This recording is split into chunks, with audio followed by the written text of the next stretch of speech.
All right, guys, welcome to the hot seat. Today, obviously, it's going to be a show where we're going to discuss what we can do better to improve, because I believe, for the most part, people do know what they can do better, and I want to kind of get it out there. So what's your name? Holden. Awesome. Holden, welcome. I'm Jana. Jana, okay, welcome. Jana, you can hold on to that. So, Jana, let me ask you, you obviously just got started here, but, with your numbers here, you're at X amount of deals. Let me ask you, what do you believe, Jana, you can do better? What's one thing you've noticed that you think you can start doing better? Well, upon reviewing my audio today, we've learned that I'm really still reading too much of the script, and I need to be memorizing the script and staying on script as opposed to sounding like I'm reading the script. So you sound like you're reading? Yes. Okay. So what can you do to make that better? Memorize the script, flashcards, going through the slideshows and memorizing the slideshows, getting more passionate with the client in regards to, especially borrower's defense, getting more emotional with them, getting them more engaged and hooked into the process. Right. So how do you expect to sell your client? Would you be able to sell yourself if you sounded like you're reading? If someone sounds like they're reading to you, you're going to buy from them? No. Do you believe they think they're talking to a professional if you sound like you're reading? No. Okay. So that's a big hindrance, right? Correct. To sound like you're reading. Okay. So obviously text cards is one. The other thing is you're going to kind of try to memorize it more. But I wouldn't say memorize it. Wouldn't you say just rehearsing it and listening to yourself on a phone call many times would help? Absolutely. Okay. What else do you think you could have done already by now to make sure that you were doing better than you are? I think spending more time after work on the phones, recording myself more, putting just more effort into the study, and just becoming more fluid with the whole process. So if you remember last week on the closer circle, they said doing your own homework, really memorizing it, and making a system. So what you're realizing is you did not take the advice from the closer circle of those closers that are doing well, and those are the exact three things you're not doing, and now if you do them, you can have success. Correct.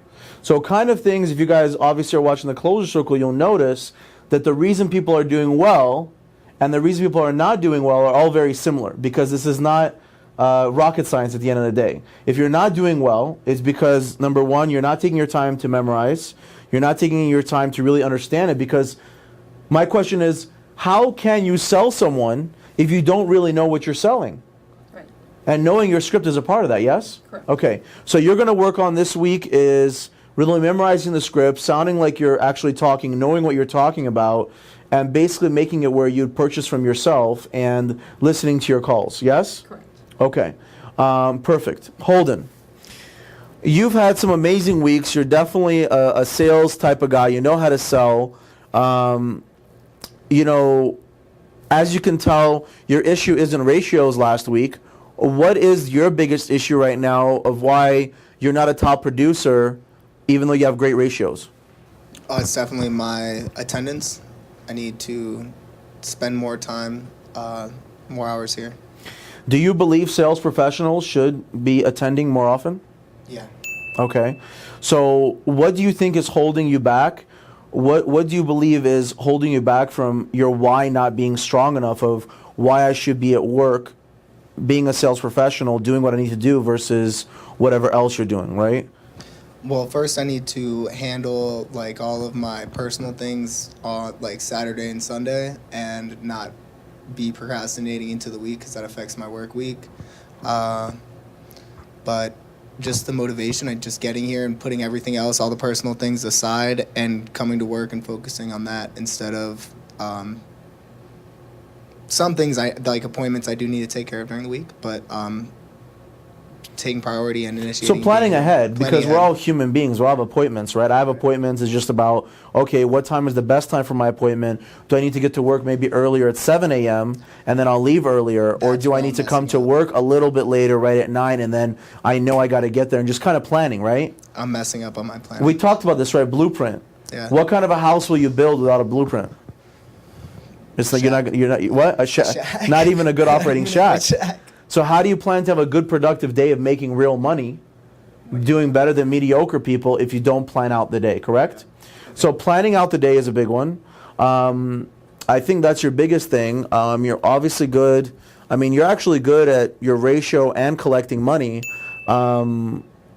You tell me, what do you think you can get better at? Because your numbers show me otherwise. You're actually doing really well. So what do you believe you can do to make those big paychecks? Because on a small scale, you're doing amazing. What do we got to get to the big scale?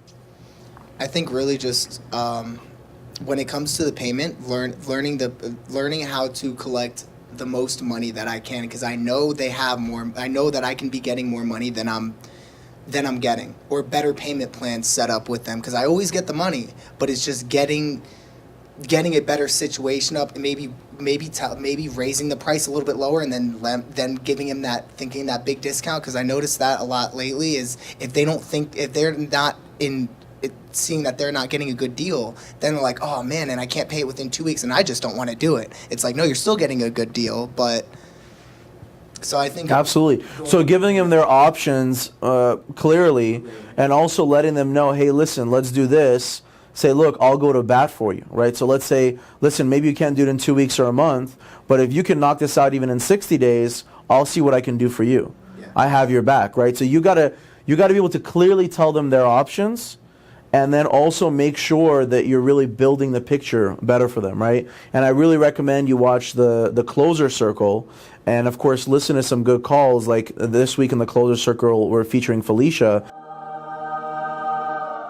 because she's doing incredible, and it's only her 7th week here. Yeah. And she's now becoming the top closer in the company. What's she doing? And she talks about what is working for her. And it is, like you said, laying out all the options, letting them know what's up. So listening to calls, exactly. So guys, what she did was she did listen to a bunch of calls. So guys, as you've noticed, it's really simple to do these things, right? Show up, listen to calls, read the script. It's also really simple not to do them.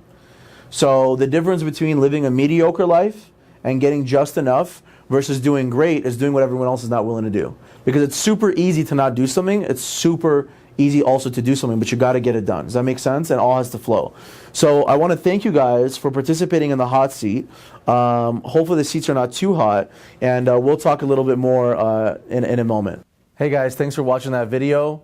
Now, if you want to get a throne of your own, make sure you check us out at the Gold University and master phone sales. Make a lot of money in phone sales. Of course, follow us on Instagram and subscribe to our YouTube channel. See you on the next video.